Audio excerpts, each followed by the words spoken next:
Hi, this is Dominic from Paphos Life, and in today's film we're going east of Paphos to visit the villages of Kouklia and Mandria. So let's have the map up first of all, and to start off with we're having a little loop through Kouklia, and then we're going to be taking the B6 all the way heading towards Paphos up to the Mandria junction. Then we're going to have a drive through Mandria, go down, say hello to the beach, and then we're going to loop back through Mandria again and finish up at Alpha Mega, which used to be Papa Michael's supermarket.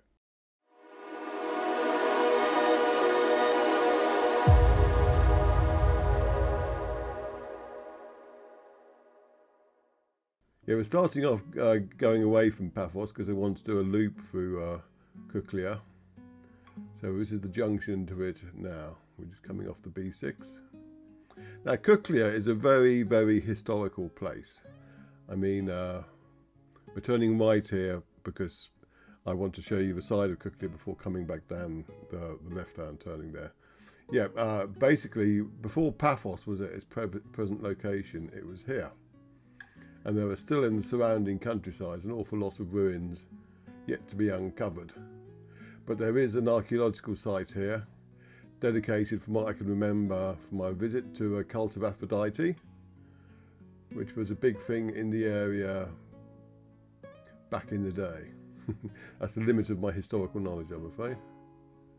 But I mean, when I came to Paphos and first heard of the cult of Aphrodite, I just thought it was almost a mythical thing, but it did actually exist.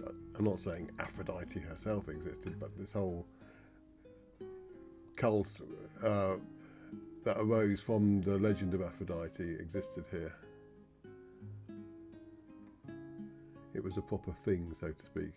Now on the left is a church, and beyond that is the ancient archaeological site. It's well worth a visit if you're in the area. And you can see on the right, in the far distance, there's the wind farm, which is a very useful landmark if you're exploring the countryside, because you can see that from most places. It's like you're on this island near Aphrodite. If you can see that, you know where you are more or less. And we're heading as if we were going to Mandria or Dora, but we'll be turning left down one of the many side roads soon. Here we go. There's lots of twisty roads in Kouklia. I think I just picked a random one and headed in the general direction, which is why there might be little pauses as I come up to it, each junction, as I try and work out if it's a road or just someone's driveway.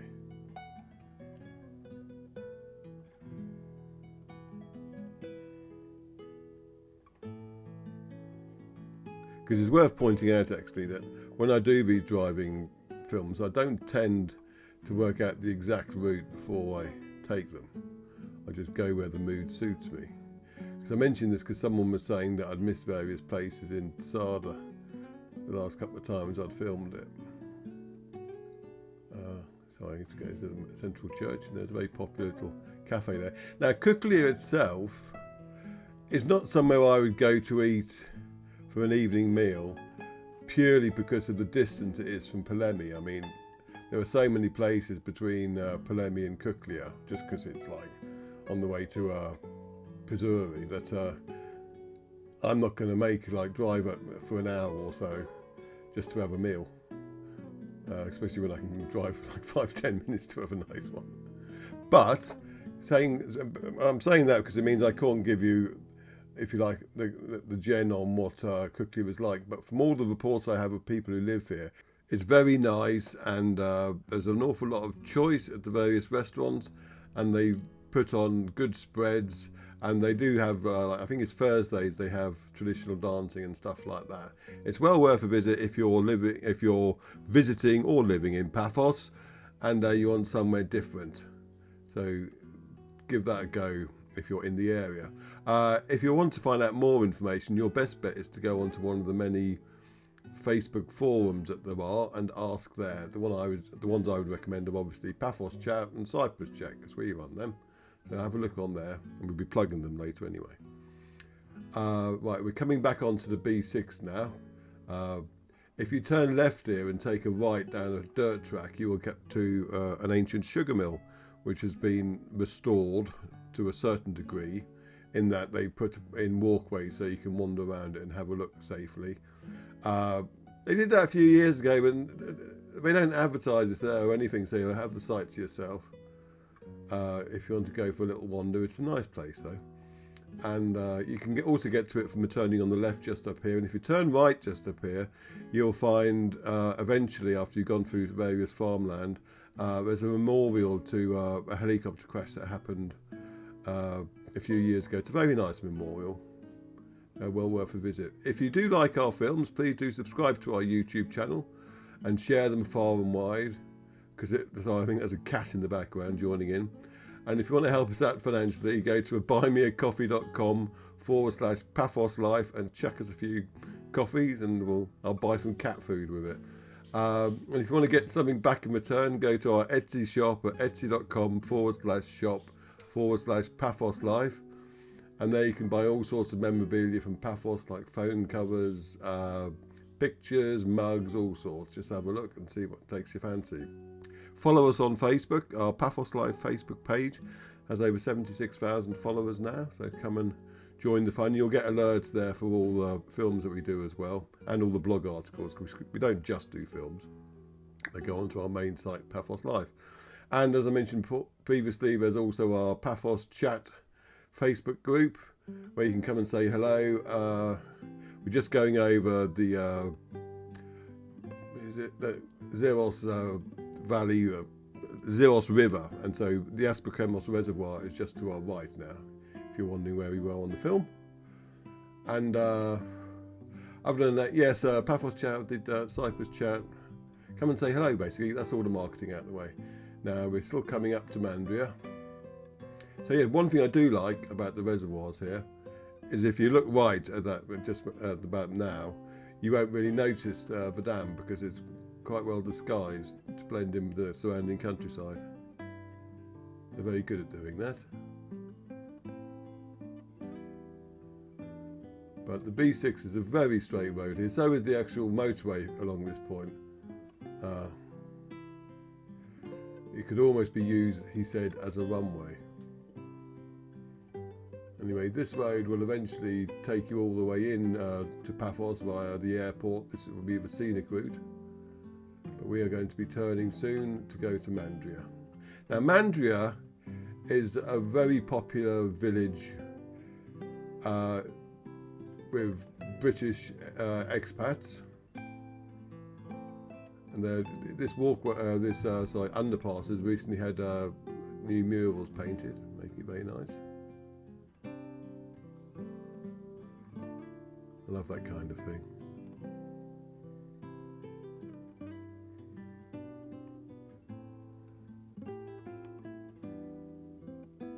And it's a bit, I'd say the area is quieter than like what you'd find in like Paya and Kasoniga and stuff like that.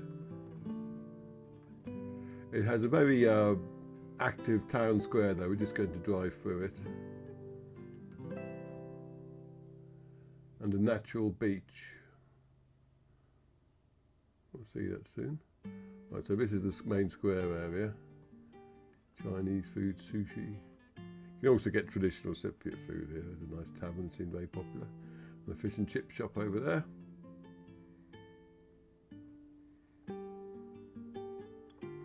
And this is another village that has lots of twisty little roads in it. There's also quite a few villa complexes. I don't know whether they're under management authority or whether each unit is available on its own. But again, that's the sort of question you should ask on one of the Facebook groups. And there are little signs pointing to the beach. They're not that huge, so look out for them if you're following this route. It's a gloriously sunny day again, which really, considering it's supposed to be the wet season of January, is quite worrying. But it is what it is. Hopefully we'll get lots of rain in February. I know if you're coming here for a holiday in February, you won't want to hear that, but we do need it. I mean, leaving aside all the hoo-ha about the Maverick Olympus, if the Aspercremus Reservoir doesn't get plenty of water in it over the next couple of months, there'll be serious issues in Paphos. So you just saw one of the signs of the beach there.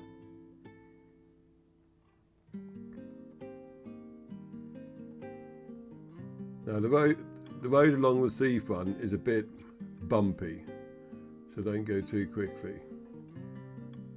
I mean, it's not a road that's like limited to only 4x4s. You see lots of regular cars on it, but just don't drive really quickly on it. First you'll see the little beach bar. Now obviously this time of year, I think there were a few people out and about, but you're not going to have loud music playing from the beach bar in January. That's where the bar is.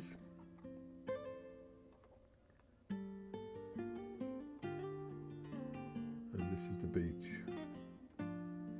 As I said, it's a natural one. I mean, there will be some sunbeds on it later on, but it's not like full of facilities. And I think a lot of the people who go there like it because just for that very reason. There's a nice picnic area on the left there. Oh, I've spoken too soon. Get to the end here. See, any car can drive down here, it's just a bit bumpy.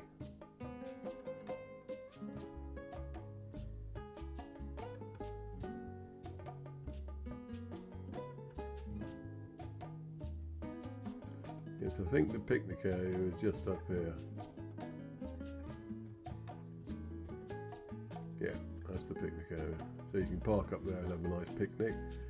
I do remember last time we did that, it was rather windy, which is what quite often happened on the coach. So bear that in mind. Bring a windbreaker with you or something.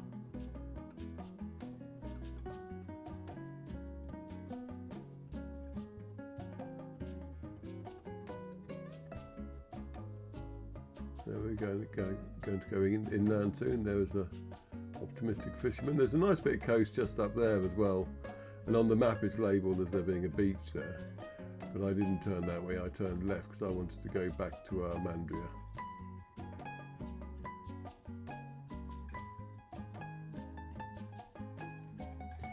Yes, so when you're if you're thinking of moving to Cyprus and you're looking for various villages, if you want a coastal place, don't discount areas like Mandria, or you've also got Kouklia and Timi and what's the other one, Aphrodite, because they're all on the south coast, relatively near to the sea. You don't get the profusion of beaches that you do to the west of Paphos, like Coral Bay and all that, but you're near the water if that's your main thing. Don't discount these places.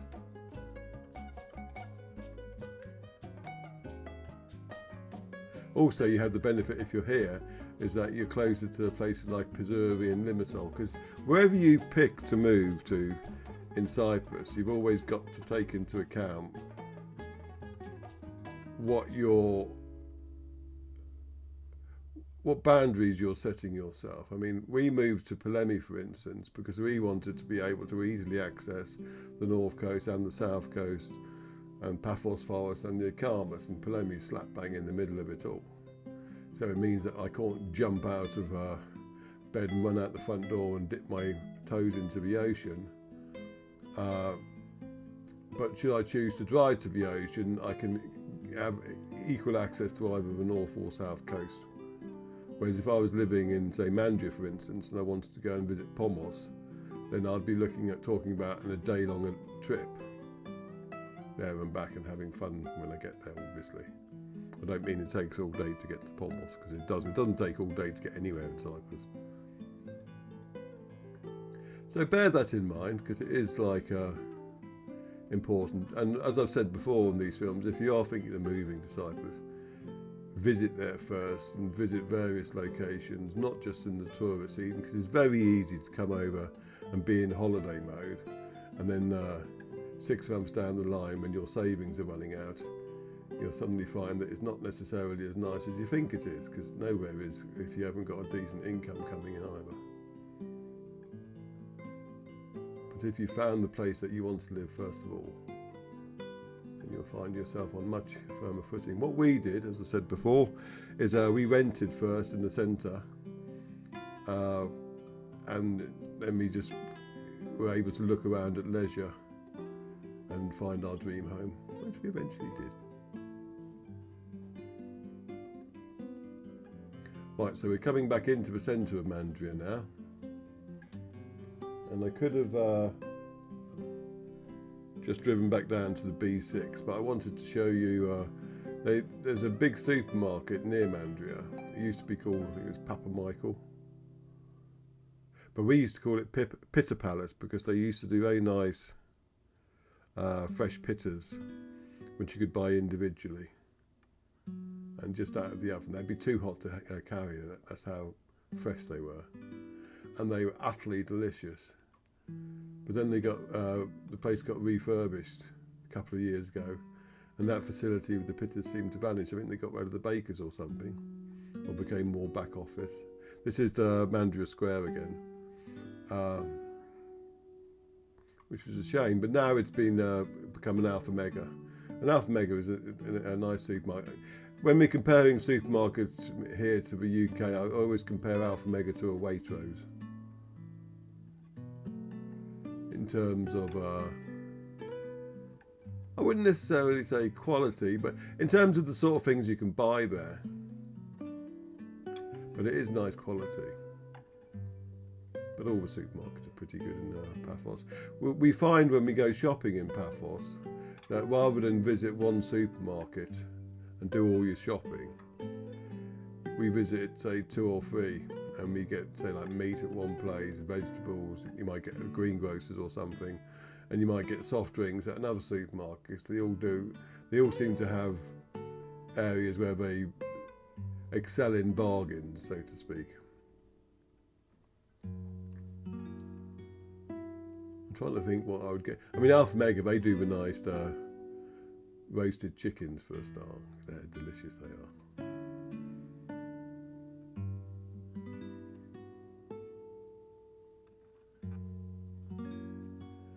So we're nearly coming to the end of the film. This is turning up here on the right, and this will take us down to the B6 and the new Alpha Mega. Right, in coming films, there's also going to be a drive around Aphrodite, Timmy and Kouklia. So look out for that. We'll also show you where you can view those old planes. Some of you will know what I'm talking about. I did a blog article on it a little while ago to show you how to get there. Anyway, look out for that film because it'll have quite an interesting ending too. But here we are at Alpha Mega. So I will say thanks for watching, and we will see you in the next film. Cheers.